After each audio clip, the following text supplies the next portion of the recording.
You know, in the world of workplace safety, there's federal law and then there's California. If you operate here, you're playing in a different league.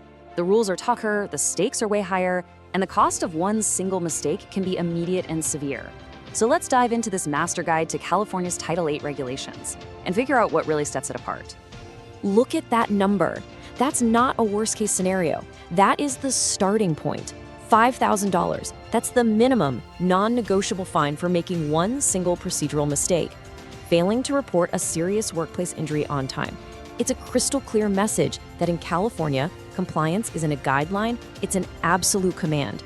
So what is it that makes California so different? Well, while federal OSHA sets the safety standards for the entire nation, California runs its own state-approved program.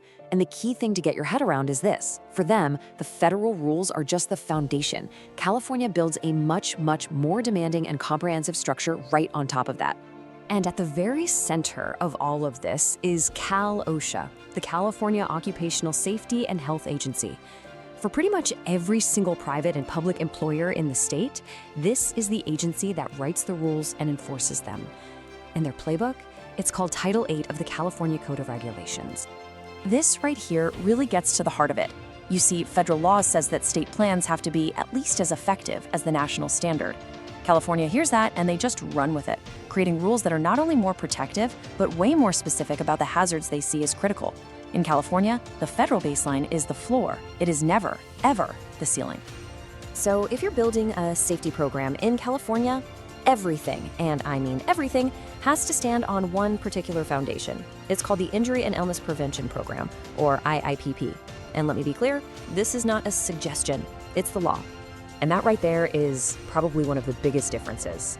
You see, federal OSHA, for most industries, just encourages plans like this. But Cal OSHA, they mandate a written IIPP for every single employer. It's usually the very first document an inspector is going to ask for because it's the on-paper proof of your entire safety system. Now, your IIPP has to include these 8 core elements you see here. Think of this list as the legal blueprint for your safety culture. It's not enough to just have the document. It's about proving you have real working systems behind it. Take system for communication. That's not just about a few posters on the wall. It's about proving you have a solid way for employees to report hazards without any fear of retaliation. That's a huge deal for Cal OSHA. If even one of these elements is missing or weak, your entire program is out of compliance, period. Okay, so we've got the framework down. Now let's look at some real-world examples of where Cal OSHA's rules are just plain tougher by design. And we're not talking about small details. These are major differences from the federal standard that can change how you operate every single day. Let's take fall protection. This is a perfect example. Federally, there's a general 6-foot rule. Simple enough. But Cal OSHA, well, they start at 7.5 feet, but the really crucial difference is how they then drill down into these super specific rules that change depending on the exact job you're doing. So a roofer has different rules than a steel erector. It makes the standards way more detailed and, frankly, much more demanding to get right. You can't just rely on one simple number. And you know, there's a very serious reason for this intense focus. This isn't just about a disagreement over regulations, it's about saving lives. Data from California consistently shows that falls are one of the top causes of workplace deaths in the state. So those strict rules, they're a direct response to that deadly risk. And here's the thing, compliance is a moving target. By 2025, a whole new set of heat and smoke rules are coming into play. We're talking about formal plans to get workers used to the heat, required N95 masks when wildfire smoke hits certain levels, and even tougher rules for those ultra-high heat days. It just goes to show you that Cal OSHA is constantly adapting to the dangers that are unique to California. This is a critical concept, especially for industries like construction. It's called the multi-employer doctrine. On a job site with multiple companies, you can get cited even if your own employees were never exposed to the danger. If your company created the hazard, or if you were the one in control of the site, or if you were supposed to fix it, you share the legal responsibility. It forces everyone on that site to think about the safety of the whole team, not just their own people. All right, let's talk about one of the most high-pressure situations you can face. It's the 8-hour reporting rule. This is where your procedures, your knowledge, and your team's speed are all put to the test when things have gone seriously wrong.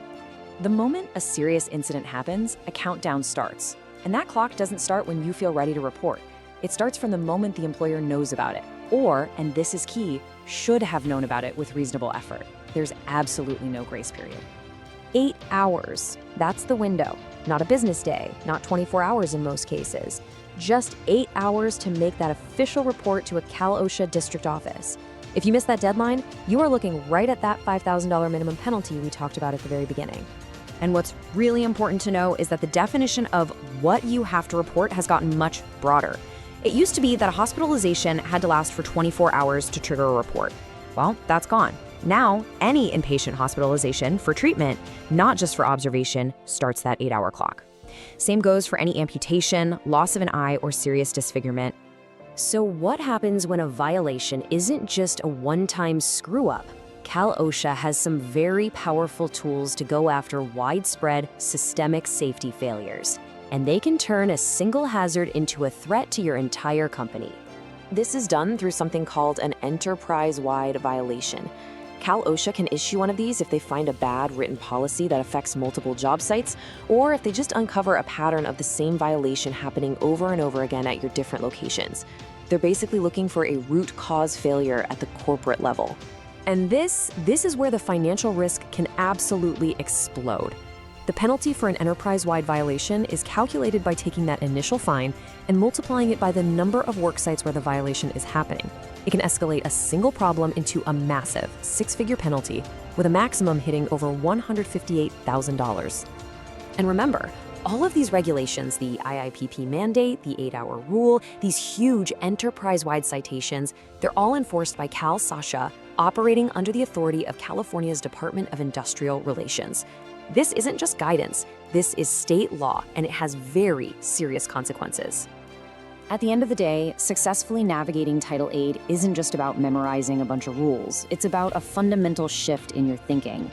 Meeting the minimum requirements, that's just the starting line. The real goal, the only one that truly protects your people and your business, is to build a genuine, deep-rooted culture of safety. So as we wrap this up, I want to leave you with a question to chew on. Whether you're in construction, agriculture, manufacturing, whatever it is, which one of these uniquely tough California standards poses the biggest hurdle and maybe the biggest opportunity for safety in your specific workplace?